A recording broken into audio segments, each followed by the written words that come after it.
వాక్యంలోకి వెళ్లే ముందు చిన్న ప్రార్థన చేస్తుంది.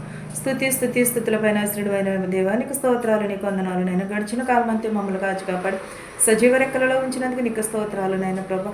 నేను నీకు వందనాలు నాయన ప్రభా. నేను వాక్యం వినుట ద్వారా విశ్వాసం కలుగుటకు సహాయం చేయమని అడుగుచున్నాను ప్రభా. మారు మనసు దయచే ప్రభా, విరిగి నలిగిన హృదయం దయచేయమని అడుగుచున్నాను తండ్రి. ప్రతి ఒక్కరికి నాయన ప్రభా నీ రక్షణ భాగ్యం దయచేయమని, నా ప్రార్థనను అంగీకరించమని యేసునామములో బ్రతిమాలు వేడుకొనుచున్నాను తండ్రి. ఆమేన్. కీర్తనలు 65:1-5 ఇలాగ వ్రాయబడి ఉన్నాయి. దేవా, సియోనులో మౌనంగా నుండుట నీకు స్తుతి చెల్లించుటే, నీకు మ్రొక్కుబడి చెల్లించుచున్నది. ఏంటది?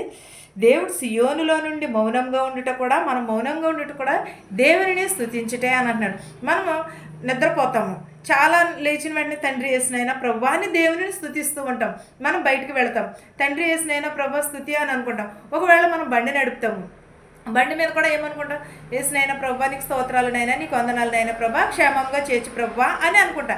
ఎవరు అనుకుంటారో లేదో నాకు తెలియదు, కానీ నేను మాత్రం అయితే అనుకుంటాను ఎప్పుడూ కూడా. ప్రభువా నన్ను కాపాడు, ప్రభువా నన్ను నీ రెక్కల చాటున భద్రం చేసుకో ప్రభువా. నేను బండి మీద వెళ్తూ ఉన్నప్పుడు కూడా ఎప్పుడు కూడా అనుకుంటూ ఉంటాను. నేను ఇలాగే అనుకుంటాను, ప్రభువా నీకు స్తోత్రాలు, దేవా నీకు వందనాలు అని అనుకుంటాను. బండి ఎక్కినప్పుడు, దిగినప్పుడు, ప్రయాణం చేసినప్పుడు ప్రతి ఒక్కసారి కూడా నేను ప్రభువా నీకు వందనాలు, నీకు స్తోత్రాలు అని చెప్పుకుంటూ ఉంటాను. కానీ ప్రతి ఒక్కరము కూడా దేవునికి స్తుతి చెల్లించడం, ఒకవేళ మేము మౌనంగా ఉన్నది ప్రార్థన చేసుకోవట్లేదు అని అనుకోవచ్చు, కానీ మనం ప్రార్థన చేసుకుంటూనే ఉంటాను. నేనైతే మాత్రం నిత్యమును కూడా ప్రార్థన చేసుకుంటూనే ఉంటాను. ఎప్పుడు మనసులో ఎప్పుడు ప్రార్థన, ప్రభువా నీకు స్తోత్రాలు, ప్రభువా నీకు వందనాలు. నేను ఎప్పుడు కూడా దేవునితో మాట్లాడుతూ ఉంటాను. నేను ఎప్పుడూ కూడా దేవునికి స్తుతులు చెల్లించుకుంటూ ఉంటాను. నేను మౌనంగా ఉండొచ్చు, ఒకవేళ నిద్రపోవచ్చు, నేను నిద్రపోయినా సరే నేను దేవునిని స్తుతిస్తూ ఉంటాను. దేవునికి స్తుతులు చెల్లించుట అది మనకి అర్హత, అది దేవుడిచ్చిన ఒక వరము. దేవుని స్తుతించుట మనకి ఎంతో ధన్యతకరము. మనం ఎప్పుడూ కూడా దేవుని ఎడలనే విశ్వాసమును కలిగి ఉండాలి. దేవునికి మనము ఎప్పుడూ కూడా కృతజ్ఞతాస్థుతులు చెల్లించుకుంటూ ఉండాలి. మనం ఏం చేయాలి? మౌనంగా ఉన్నాను కూడా నీకు స్తుతి చెల్లించుటయే అని అన్నాడు. అంటే మనం మౌనంగా ఉండి కూడా దేవుని స్తుతించవచ్చు. మన మనసులో చాలా దేవుని, కానీ చాలామంది అంటూ ఉంటారు మౌనం ప్రార్థన చేసుకోదు, లేకపోతే బైబిల్ చదవదు అని అనుకుంటారు. కానీ నేను ఎప్పుడూ కూడా నిత్యమును కూడా దేవుని స్తుతిస్తూనే ఉంటాను, దేవుని నేను ఆరాధిస్తూనే ఉంటాను. నేను నా మనసులో నేను ఎప్పుడూ కూడా దేవునికి కూడా చెల్లించవలసిన మొక్కుబడులు కూడా చెల్లిస్తూనే ఉండాలి. మనం ఎప్పుడూ కూడా అనుకోకపోతే పర్వాలేదు, కానీ అనుకుంటే మాత్రం కంపల్సరీ అది నెరవేర్చాలి. ప్రార్థన ఆలకించువాడా, సర్వశరీరులు నీ యొద్దకు వచ్చేదారు.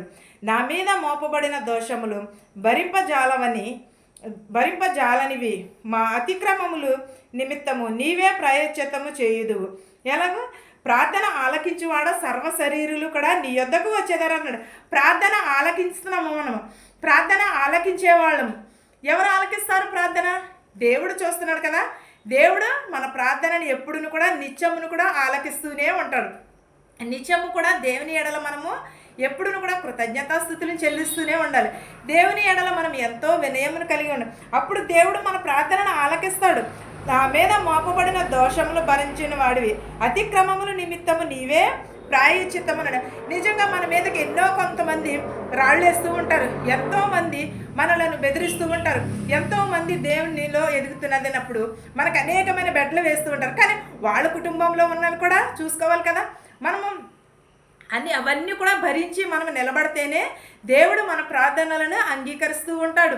ఒకవేళ మనం ఏమనుకుంటున్నామంటే నా ప్రార్థన ఆలకించలేదేమో అనుకుంటాం, కానీ దేవుడు ఎప్పుడు కూడా ఆలకిస్తాడు. కానీ ఒకవేళ ప్రతిఫలము లేటుగా రావచ్చు, ఒకవేళ మనం అడిగింది ఆలస్యం అవ్వచ్చు. అంటే మన హృదయంలో ఇంకా మారవలసినది ఏదో ఉండే ఉంటుంది, మనం దేవునికి చెల్లించవలసినది ఏదో ఉండే ఉంటుంది. దోషములు మోపవచ్చు, కానీ మనం ఏం చేయాలంటే వాటి అతిక్రమములను బట్టి నిమిత్తమే మనము ప్రాయశ్చిత్తము పడవాలి. ఎవరొకరు ఏదో ఒకటి అంటూ ఉంటారు, అవి మనము పట్టించుకోకూడదు. నీ ఆవరణంలో నివసించినట్లు నీవు ఏర్పరచుకుని చేర్చుకునే వాడవు ధన్యుడు.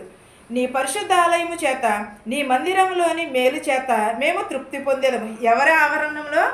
దేవుని ఆవరణంలో ఒక దినము గడుపుట 1000 దినముల కంటే శ్రేష్టం అని అంటున్నాడు. మన ఆదివారం వెళ్ళిపోతున్నాం, శనివారం వెళ్ళిపోతున్నాం ప్రార్థనకి, కానీ మన హృదయంలో ఎలా ఉన్నది? మనం నిష్ట కలిగి ప్రార్థన చేస్తే ఎలా ఉంటుంది? మనం మారు మనసు కలిగి ప్రార్థన చేస్తే ఎలా ఉంటుంది? అది అనేకమైన ఆశీర్వాదములు వస్తూ ఉంటాయి. ఒక దినము గడుపుట 1000 దినముల కంటే శ్రేష్టమని అంటున్నాడు. అంటే మనం ఒక ఆదివారం కానీ ఒక శనివారం కానీ వెళ్తే మనకి ఎంతో ఆశీర్వాదకరము, ఎంతో దీవెనకరము. కానీ మనము ఆదివారం వచ్చేసరికి ఏం చేస్తామంటే ఆ రోజునే ఎక్కడ లేని పనులన్నీ కూడా ఆ రోజునే పెట్టుకుంటాం. శనివారం వచ్చేసరికి ఎక్కడ లేని పనులన్నీ శనివారమే పెట్టుకుంటాం. ఏ ఊరు వెళ్ళాలన్నా, ఒక పెళ్ళికి వెళ్ళాలన్నా, ఒకవేళ బట్టలు ఉతకాలన్నా కూడా అదే రోజు మనం ఏ రోజైతే ప్రార్థనకి వెళ్తామో అదే రోజున ప్రార్థనకి మనం వెళ్ళటం మానేసి సాతాను అలా ప్రేరేపిస్తుంది. ఏదో ఒక పని అదే రోజున అన్నీ కూడా మన ప్రార్థనకి వెళ్ళాలనుకున్న రోజునే వస్తూ ఉంటాయి.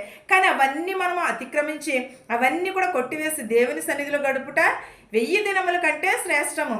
ఒక ఆవరణంలో గడుపుట 1000 దినముల కంటే శ్రేష్టము అని అంటున్నాడు. మనం ఆవరణంలో నివసించినట్లు నీవు ఏర్పరచుకున్నాను. మనము దేవుని ఆలయంలో నిలబడుట మనము ధన్యులము, మనకి శ్రేయస్కరము, మనకి శ్రేయస్కరం. పరిశుద్ధ ఆలయము చేత, మందిరంలో మేలు చేత మనము ఏం కలిగి ఉండాలి? తృప్తిని కలిగి ఉండాలి. పరిశుద్ధ ఆలయంలో మేలు చేత మనము తృప్తిని కలిగి మనము దేవుని ఎదుట నిలవబడేవారిగానే ఉండాలి. మనము నిత్యమును కూడా మనకి రక్షణకర్తమైన దేవ, భూదిగంతముల నివాసములందరికీ దూర సముద్రము మీదనున్న వారికి ఆశ్రయమునైన వాడ, నీవు నీతిని బట్టి బేకర క్రియల చేత మాకు ఉత్తరం ఇచ్చుచున్నావు.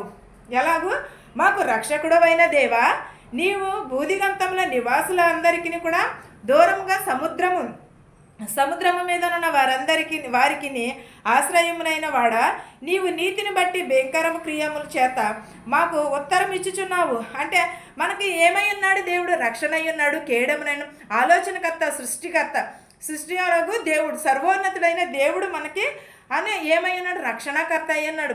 మనం ఈ రోజుల్లో దేవుడిని స్తుతిస్తున్నామంటే ఆయన ఇచ్చిన కృపను బట్టే, మనల్ని బట్టే కదా దేవుడు సిలువలో బలి అయినాడు. మనం చేసిన పాపములను బట్టే కదా దేవుడు సిలువలో బలేను. ఒక్కసారి మనము ఆలోచించుకోవాలి. ప్రవ్వా నేను ఎలా ఉన్నావంటే అది నీ కృపయే. ప్రవ్వా నేను ఇలా ఉన్నానంటే అది నీవిచ్చిన సమాధానమునే, నీవిచ్చిన దయను బట్టే నేను ఈరోజుని ఇలాగూ నిలవబడి ఉన్నాను. భూదిగంతముల నివాసులందరికీ కూడా, మనకు ఒకరికి ఇద్దరికి కాదు, భూమి మీద ప్రతి ఒక్కరికి కూడా దేవిచ్చిన ఒక వరము, ప్రభువు ఇచ్చిన ఒక వరము. ప్రభువు మనలను కాచి కాపాడుతున్నాడంటే, ఆయన రక్షణ కేడము మన పైన ఉన్నదంటే, ఆయన కృప మన పైన ఉన్నదంటే మనము చాలా ధన్యులమని. కానీ ఈ తరుణం లేక చాలామంది కూడా నిద్రించి ఉన్నారు, చాలామంది కూడా మరణించి ఉన్నారు. కానీ మనము భూమి మీద ఉంచాడంటే దేవుని స్తుతించటం వలనే, దేవుని మనము ఆరాధించటం వలనే. ఒకవేళ ఆరాధించకపోయినా, స్తుతించకపోయినా, ధనవంతుడు ఏమనుకున్నాడు? నా ప్రాణమా తినుము త్రాగుము సుఖించుము అని అన్నాడు. సుఖించుము అన్న వెంటనే దేవుడు వసి వెర్రివాడా, ఈ రాత్రే నీ ప్రాణమును తీస్తున్నాను. ఇదంతా ఏమైపోయింది. కానీ మనం ఎప్పుడు ఏం చేయాలి? స్తుతిస్తూ ఉండాలి, దేవుని ఆరాధిస్తూనే ఉండాలి. మన రక్షకుడైన యేసుక్రీస్తు ద్వారాగానే మనకి రక్షణ భాగ్యము, మారు మనసు, విరిగి నలిగిన హృదయం, ప్రతీది కూడా భూదిగంత నివాసములందరిని బట్టి కూడా దేవుడు ఉత్తరం ఇచ్చుచున్నాడు. ఆశ్రయమైన వాడైనా మనకి ఉత్తరం ఇచ్చుచున్నవాడు, మన బలమును మన కోటయ్యను కూడా దేవుడే. మనకి ఈ రోజున మనం ఇలా నిలబడి ఉన్నట్టు యేసుక్రీస్తు వలనే. ఈ వాక్యమును మీకును మాకును మనందరికీ తోడయ్యుండును గాక. ఆమేన్. ప్రార్థించుకుందాం. స్తుతులపైన ఆసీనుడైన దేవా, నీకు స్తోత్రాలు, నీకు వందనాలు నాయనా. గడిచిన కాలం అంతే మమ్మల్ని కాచి కాపాడి సజీవ రెక్కలలోని ప్రభ నిలబెట్టినందుకు నీకు స్తోత్రాలు నాయన. ప్రభ వినట ద్వారా మాకు విశ్వాసం కలుగుటకు సహాయం చే ప్రభ, మారు మనసు దయచే ప్రభ, విరిగి నలిగిన హృదయంలో దయచే ప్రభ, ప్రతి ఒక్కరికి రక్షణ భాగ్యమును దయచేయమని అడుగుచున్నాను నాయన. ప్రభ నీకు స్తోత్రాలు, నీకు వందనాలు నాయన. ప్రభ నేను నెక్కలేని స్తోత్రాలు చెల్లించుకునిచున్నాను నాయన. ప్రభ నేను నీకు ప్రభ మా ధనికులనేమి భేదాలనేమి దీవించమని అడుగుచున్నాను ప్రభ, మా శత్రువుల మిత్రులు దీవించమని అడుగుచున్నాను నాయన. ప్రభ నీకు స్తోత్రాలు, నీకు వందనాలు చెల్లించుకునిచున్నాను నాయన. యేసయ్య నీకు స్తోత్రము నాయన. ప్రభ నేను చిన్నవారు మొదలుకొని పెద్దవారి వరకు దీవించమని అడుగుచున్నాను ప్రభు. వృద్ధాప్యంలో ఉన్నవారిని, నడువయసులో ఉన్నవారిని, అంగవైకల్యం కలిగిన వారిని, చెవిటి వారిని, మోగవారిని, ప్రతి ఒక్కరిని స్వస్థపరిచినాయన ప్రభ. యవనస్తుల్ని, యవనరాలని, బాలికలని, బాలింతలని, చండిబెడతలని ప్రతి ఒక్కరిని దీవించినాయన ప్రభ.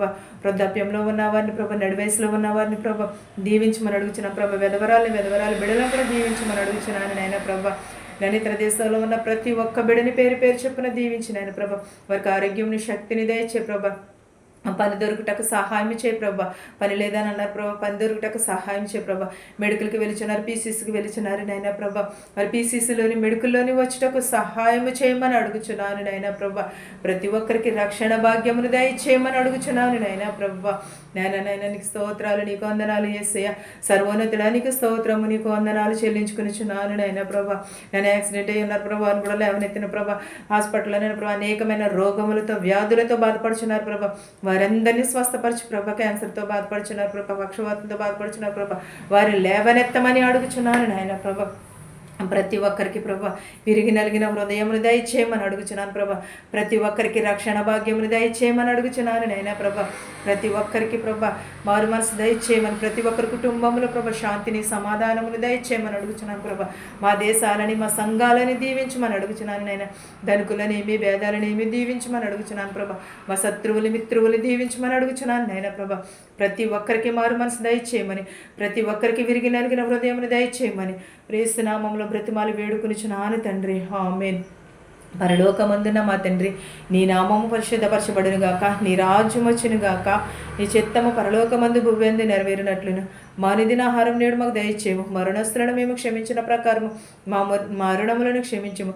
దుష్టి నుండి శోధన నుండి తప్పించము. రాజ్యమును శక్తియు మహిమయు నిరంతరము నీవై ఉన్నావు మా తండ్రి. ఆమేన్. చూచుచున్న వారికి వినుచున్న వారికి ప్రతి ఒక్కరికి రక్షణ భాగ్యం దయచేయమని అడుగుచున్నాను తండ్రి. ఆమేన్. అందరికీ వందనాలు.